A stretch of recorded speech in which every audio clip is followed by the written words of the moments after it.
Hey guys, so we got a 2000 Corolla here. This generation went from 1995 to 2002, I believe. These would have changed throughout the years, but should be okay fit anyway. But not a whole lot of features in here, which is okay. So no steering wheel controls, no reversing camera. It's got an old Sony sound system in it, and just your standard, like, climate controls and that kind of thing, but nothing crazy going on. Obviously, we're going to put our head unit just in here. So this shroud will come out and we will replace it with our own. And then, yeah, we should be all good. They have got a little cigarette lighter USB charging port here and a little storage cubby there and a storage cubby there, but that's about it in terms of the interior of this one. So just I'm going to go through what's actually in your kit, just so this is exactly how you should find it. So obviously I have the tape, but pretty much exactly as it should be for you. So this is our cable puller. Essentially you will feed this through wherever you need to feed it, and then use this as like a bit of a lasso to tie a knot around the cable. You pull it through, then your cable comes through. This is incredibly helpful for certain things. This is just quickly running over all the different attachments you can have for your head units. I'll put that aside. Okay, so all the accessory cables and things come in one bag for this one. So just pull the bag out and put that aside for a second. This is your manual. This is your complementary stubby holder. OBD2 port. I don't think this Corolla has one of those, but I'll just double check. USB stick for your firmware updates, and all the different antennas and accessories there, and your trim removals. Cool. So inside, putting the box aside for just a sec. So this is the actual unit itself. So I can somehow get this out with one hand. There we go. That's a bit easier with two. So yeah, here's the unit itself. It's upside down. So there we go. Obviously the Hedia logo there. This is the trim or the fascia that comes with the unit, so that'll pop straight into place. And then coming off the back here, we have all our cables and wires, which is nice. So on this one, a lot of it's already plugged in for you, which is cool. So yeah, just make it all nice and organized and things, so it's not as tangled. But yeah, and that's everything that is included in the kit. So I just went and got the stand for the camera because it was quite hard to hold and do at the same time. But you should just be able to just pop this out. So sometimes here you go. So there's a little clip down there on the right. So you'll see there's clips holding it in at the top left and top right. So what was giving me grief then was a clip just here and a clip just here. So once you pop those out, it's quite easy. You'll find a cable on the back of your aircon here, and there's a little tab you gotta push in and then pull. So this cable just here, where that little tab is, you can see there, you just gotta push that in as you pull it out. So next you will find, if you look under, there is two 10mm sockets. So there's a 10mm socket up the top left and up the top right. So I've just got your standard 10mm socket here, and I'm just gonna undo those now, and then it should be all good. Yep, nearly out. There we go. So I'll just do the same on the other side, but it's just a standard bolt, so I'll just cut to when I've also undone the other one. Once you got those 10mm bolts out, this bit of trim should basically just completely pull out like so. It shouldn't be very hard. If it's hard, you probably haven't fully gotten rid of all the different screws. So yeah, this is probably by far the simplest wiring I've ever seen in my life. It's literally just two little plugs. So all good, that's pretty easy. So just come around the back, should be able to show you, but that's like a main harness there. So this is without a doubt the first time. So pull that out, and then that's the radio, I believe. So that's all good. And then done. That's easy as. So cool. That's how you get that one out. On the back here, as you can see, there's just two plugs. So this one here and this one here.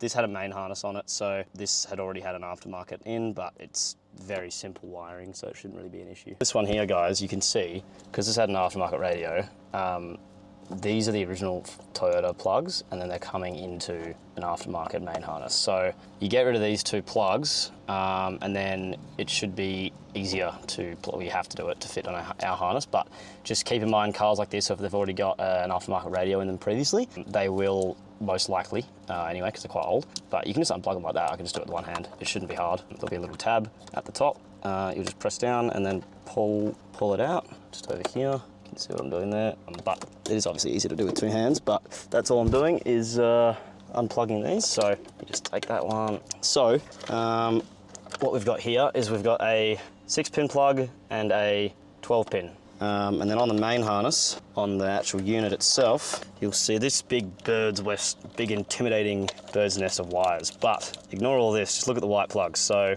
there's our 12-pin. So it doesn't actually have 12 pins, by the way. By 12 pin, I just mean it's a 2x6. It's actually missing 2 on the top, as you can see. So that's what that does. And then this here is the 6-pin. So you should be able to just plug it in and that should work. So we'll give that a go. what we'll do is, so just gonna plug these in here. So 6 to 6 and 12 to 12, and it should, with any luck, turn on. I've just got to go quickly get the car keys. Okay guys, so we just plugged those in. So when I put the key in, so make sure, there you go, so switch it to accessory. There you go, look at that. So it's turned on. This is without a doubt the most simple install I've ever done in my life, but that is pretty quick. That was very quick. How good's that? Awesome. So that turns on, all good. I'll just plug in because this did have a radio, right? So just to make sure that works as well, find the radio plug from the factory cable. Oh, here you go. So we obviously supply a factory antenna. Just having a look here at the back of the unit. If you go up like that, should be all good. Should just be able to tap into the antenna wire, I believe, or we might have to, let's have a look. Let's just see. So if we go to radio and I go to 94.5, yep, okay, hang on. Hey guys, so just before you start installing the actual unit, you'll notice that because all the wires, like so, you can't actually plug your factory radio antenna in. So what you gotta do is you just gotta unscrew here and take that off, and then unscrew here, and also these 3 screws. So you got 1, 2, 3. You're basically trying to take this bit of plastic off so that you can get access to the radio port. So there's a couple extra cables here that are not like extra needed. So this happens on older cars. You're only going to need that, and her AM plug is actually already there. So what we're going to do here is we're going to chop off these plugs and tape them up. It just means you don't have this extra stuff to worry about. So you can see I've chopped those. These were just steering wheel control and auxiliary, and this is actually an FM, AM plug, which you don't have. So all these can actually be taped out of the way, and that's going to save you a bit of room there.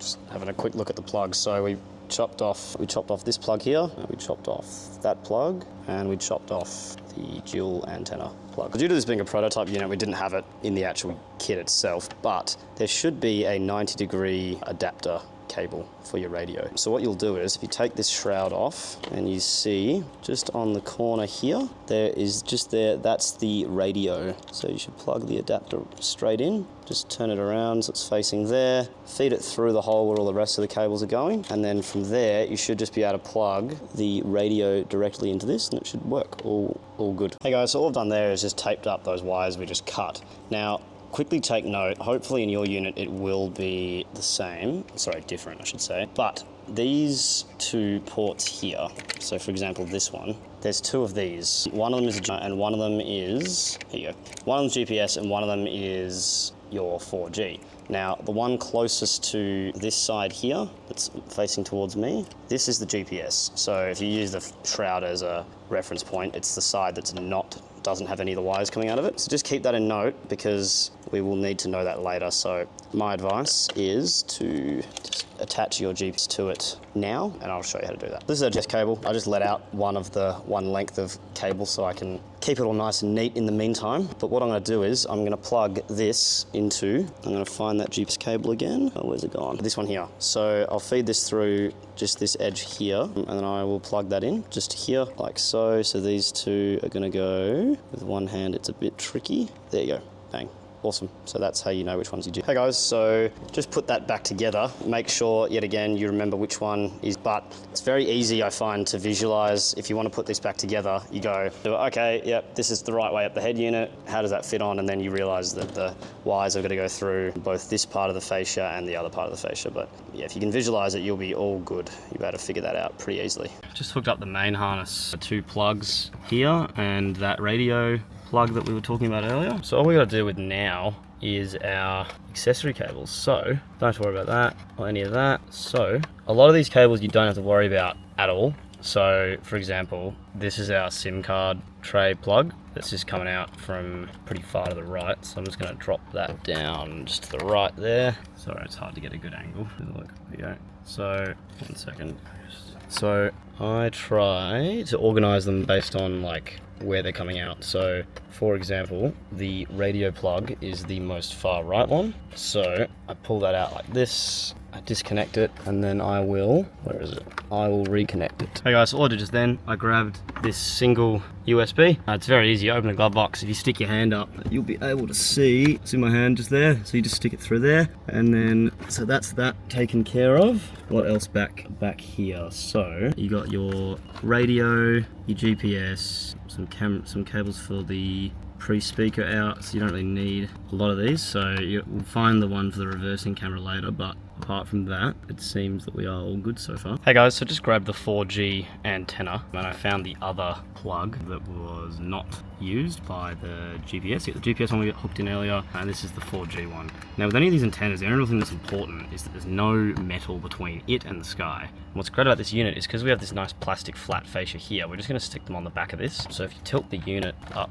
towards you, like so, just so that it's in like a stable spot, and you look at this plastic bit here, just stick your 4G here and your antenna on the back here, and it doesn't really matter where, as long as it has enough room to hook in. I would avoid going really close to the clips in case it prevents it from clipping in, but anywhere near here is completely fine. Installing the external microphone now. So all I did was, I've just used the wire tool, and you'll just see, just if you look down there, I'll just get out of the car and I'll be able to show you guys where I have routed it. So you can see the rest of it here, but you see this little hole by the driver's foot. Well, if you look down from the radio, hopefully I'll be able to see it on the camera, you can actually see the light down the bottom. So you just got to feed it through that hole and pull the microphone cable through, and then we'll start the next step. The same deal on this side for the microphone. So you just got to go under here, stick your head up, and you'll see some light that's shining from this hole here. What I did then is I fed it down here first actually, and then kind of guided it with my eyes down through here. This isn't very easy to take off, so I decided to just do it my own way. So yeah, that's how you get this microphone to the top right of the car. So I just forgot to show actually how to take this off. It's just got these two little clips. So you literally just pull this off, and then it's got a little insert there which goes into that little slot there. So make sure that you get your microphone and hold it up as you do this, so it runs along this, and then I'll show you in a second what I mean. So once you've got the microphone up in the top right corner like this, so you run the cable down here and under the bottom, just bring it up here, and where you see this port with mic on it, you should be all good to go, so no worries. So once we've done the external mic, we've done the USBs, we've done all the antennas, just adjusting the camera. Once we've done all that, we should be good to just slot it back in. So when you do this, just make sure that you are cognizant of where you're putting all the wires. There's another two USBs there. There's no use for those in this car, so don't worry about that.